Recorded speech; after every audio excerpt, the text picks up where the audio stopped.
Hello everyone, आज मैं आपको लाभ हानि का पार्ट 3 बताऊंगा और परीक्षा की दृष्टि से ये बहुत ही ज़्यादा इम्पोर्टेंट है। आपने अगर पहला दूसरा पार्ट नहीं देखा है तो आप प्लेलिस्ट में जाके देख लीजिए। इसमें सबसे पहला क्वेश्चन देख लेते हैं।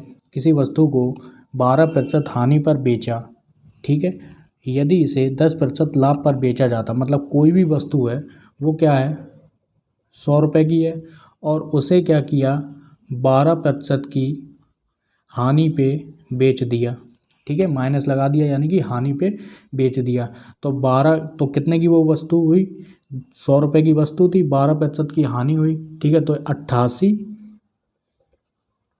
रुपये में वो बेचा, ठीक है।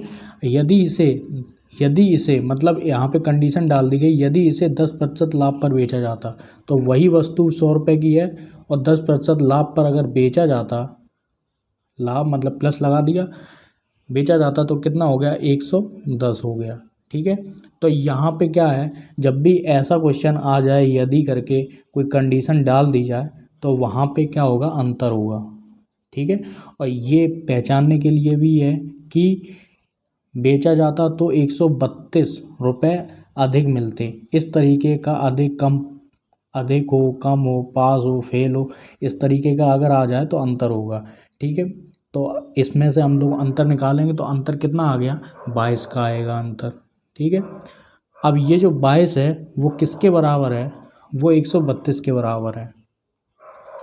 22% किसके बराबर है, 132 के बराबर है। यहाँ पे आप एक एक नियम लगाइए, ठीक है। ये तो पार्ट हम लोगों को समझ में आ गया। यहाँ पे हम लोग क्या करेंगे, एक एक नियम लगाएंगे। तो ऐसे समझ लीजिए कि 22 टॉफ़ियाँ इतने की हैं तो एक टॉफ़ी कितने की होगी, ठीक है। तो 132/22, ठीक है। तो यहाँ पे काटेंगे तो 6 बार जाएगा, तो यहाँ पे 6 आ गया, ठीक है। तो जब एक टॉफ़ी 6 की है तो 100 टॉफ़ियाँ कितने की होंगी, 100 टॉफ़ियाँ होंगी 100 गुणे 6, 100 गुणे 6 बराबर 600, ठीक है। यही हम लोगों का आंसर हो जाएगा, ठीक है। अब दूसरा क्वेश्चन देख लेते हैं। ये क्वेश्चन बहुत ज़्यादा इम्पोर्टेंट है और ये क्वेश्चन एग्ज़ाम में आया भी है, ठीक है। यूपी टेट से लेकर सी टेट और सभी एग्ज़ामों में ये क्वेश्चन देखा गया है, एसएससी जैसे एग्ज़ामों में भी देखा गया है, ठीक है। तो एक दुकानदार 5 रुपये में 4 पेन खरीदे, मतलब एक दुकानदार ने क्या किया, 5 रुपये में 4 पेन खरीद लिए, ठीक है। यहाँ पे 5 रुपये में 4 पेन खरीदे तथा 4 रुपये में 5 पेन बेच दिए, तो 4 रुपये में 5 पेन क्या किए, बेच दिए, ठीक है। तो ये तो हम लोगों को पता चल रहा है खरीद है, और यहाँ पे क्या पता चल रहा है, बेचा है, ठीक है। तो बेचा लिख लो आप, ठीक है। इतना होने के बाद हम लोग एक ट्रिक लगाएंगे, यहाँ पे क्रॉस गुणा कर देंगे, ठीक है। यहाँ पे क्रॉस गुणा करने के बाद आया, सबसे पहले इसका करेंगे, 25 और 4 चौके 16, ठीक है, 4 चौके 16। तो यहाँ पे ये क्या हो गया, यहाँ पे खरीद आ गई, कोई वस्तु 25 में खरीदी और 16 में बेच दी, बेचा लिख लो यहाँ पे।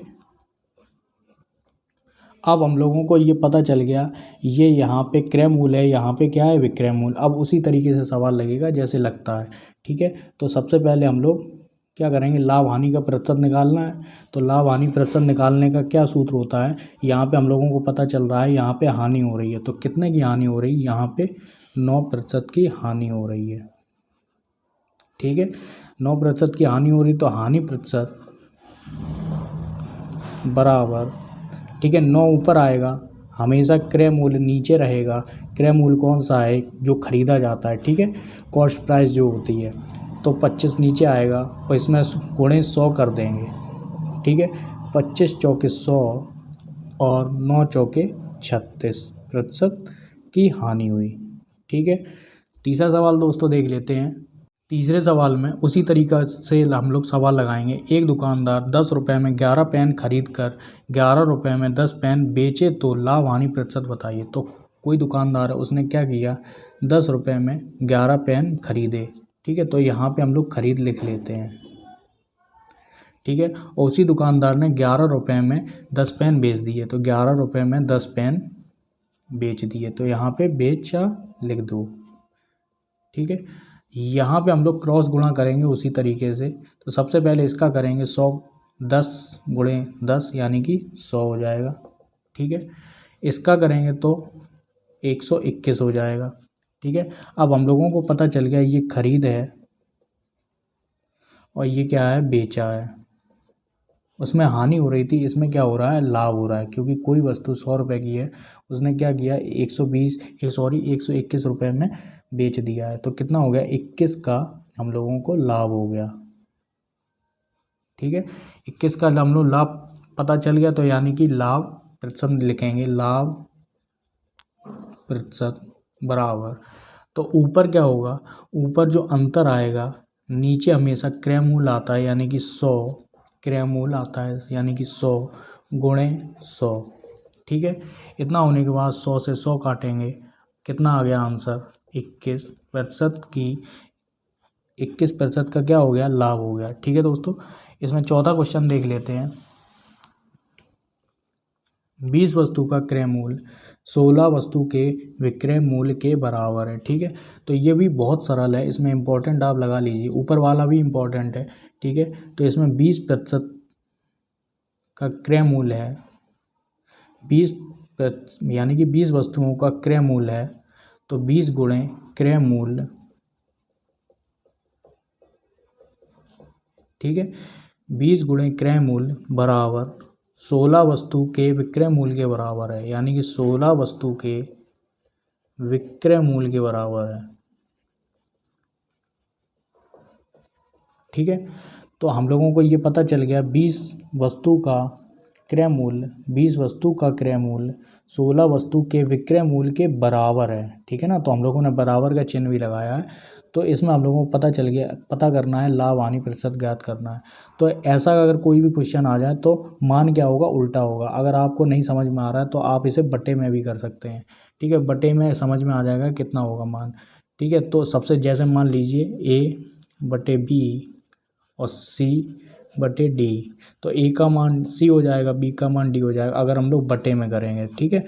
तो अगर इस तरीके से आ रहा है तो मान उल्टे होते हैं। तो क्रय मूल्य कितना होगा, क्रय होगा 16, विक्रय कितना होगा 20। ठीक है। इसमें अंतर निकालेंगे, कितना हो गया, इसमें 20 में से 16 गए, अंतर हो गया 4, यानी कि कोई वस्तु 16 रुपये की है और वो 20 में बेच दी गई, तो यानी कि यहाँ पे क्या हो रहा, लाभ हो रहा है। ठीक है, यहाँ पे क्या हो रहा है, लाभ हो रहा है। तो इस तरीके से यहाँ प्रतिशत नहीं लगाएंगे। ठीक है। अब यहाँ पे क्या करेंगे, ये जो है लाभ प्रतिशत निकालेंगे, लाभ प्रतिशत बराबर, सूत्र एक ही जैसा है। ठीक है। लाभ प्रतिशत हो या हानि प्रतिशत हो, जो अंतर है वो सबसे पहले ऊपर आएगा, क्रय मूल्य हमेशा नीचे रहता है, गुणे 100 कर देते हैं। ठीक है। और 4 चौके 16, ठीक है, और 4 दूनी 8 और 4 पंचे 20, यहाँ पे आंसर जो आया वो 25% आ गया। ठीक है दोस्तों, पांचवा सवाल देख लेते हैं। पांचवा सवाल भी उसी तरीके से है। 200 वस्तुओं का लागत मूल्य 250 वस्तु के बेचने के बराबर है, यानी कि 200 वस्तुओं का लागत मूल्य, लागत मूल्य का मतलब खरीद का मतलब क्रय मूल्य। ठीक है। तो यहाँ पे क्या करेंगे, 200 वस्तुओं का जो क्रय मूल्य है वो किसके बराबर है, 200 वस्तु के बेचने के बराबर है, यानी 250 वस्तु के बेचने के बराबर है। तो 250 गुणे, यहाँ पे खरीद लिख लो या फिर विक्रय लिख लो। ठीक है। तो यहाँ पे उल्टा होता है, क्रय मूल्य 250 हो गया, क्रय 250, विक्रय 200। ठीक है। इसका अंतर हम लोग निकालेंगे। तो कोई वस्तु 250 में खरीदी है, ठीक है, और वो किस में 200 में बेच दी गई, तो यहाँ पे जो अंतर आएगा वो कितने का हो गया, अंतर 50 का अंतर हो गया। ठीक है।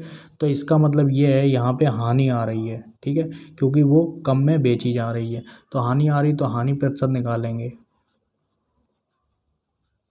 अंतर ऊपर लिखा जाएगा 50 बटे क्रय मूल्य नीचे लिखा जाएगा हमेशा, चाहे लाभ हो या हानि हो। ठीक है। और गुणे 100 कर देंगे। 0 से 0 गया, 25 दूनी 50, और यहाँ पे 2 का गुणा 10 से करेंगे तो 20% की हानि हो गई। ठीक है, यही हम लोगों का आंसर हो जाएगा। ये पूरा वीडियो देखने के लिए दोस्तों बहुत बहुत धन्यवाद।